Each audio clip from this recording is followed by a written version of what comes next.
Welcome back, everybody. Sam the Electrician here, talking about Western independence and Alberta separation. Just wanted to talk today about vegetarianism, Tim Hortons, and ideological fascism. And how do these three things go together, you ask? Well, I'm here to tell you. So we've heard again and again lately, apart from the incessant attacks of the leftist activists on our oil industry and energy industry out here in Alberta, the second biggest target, and it's all over the mainstream media. Every third article says it, that we have to stop eating meat to save the world. Once again, using the climate quote unquote crisis to try to ram down their ideological fascism down the throats of normal Canadians who don't want to give up eating meat, don't feel it's necessary, and don't believe in this manufactured crisis that they're using to try to tear down Western society. Deep in the conspiracy theory of it all is the belief that I tend to also adhere to, that the activists don't want males eating testosterone filled meat, and the more soy products they can have people eating, the more estrogen people produce, and the more passive the population becomes, full of these sort of beta male cuck boys, which there's no science behind any of that. It's just all circumstantial evidence, but it certainly seems to be true, especially when leftist media outlets are taking their own estrogen levels after eating soy for months at a time, and their estrogen levels are going through the roof, and they're bragging about it. That's just not something that I want to subscribe to. That's not something that I think is responsible for society. So anyway, this whole attack basically on the Albertan way of life, beef and oil,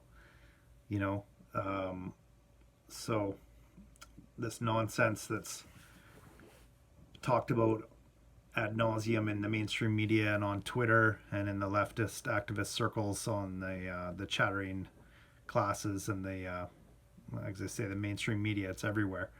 So Tim Hortons, which is now just a big heartless, soulless corporation owned by, I believe, Americans, has last year, July of 2019, rolled out their meatless product line, and they figured Canada would be the perfect place to launch this meatless revolution and save the world, if they actually believe that, or more like for the corporation just sell new product and get more people in the stores.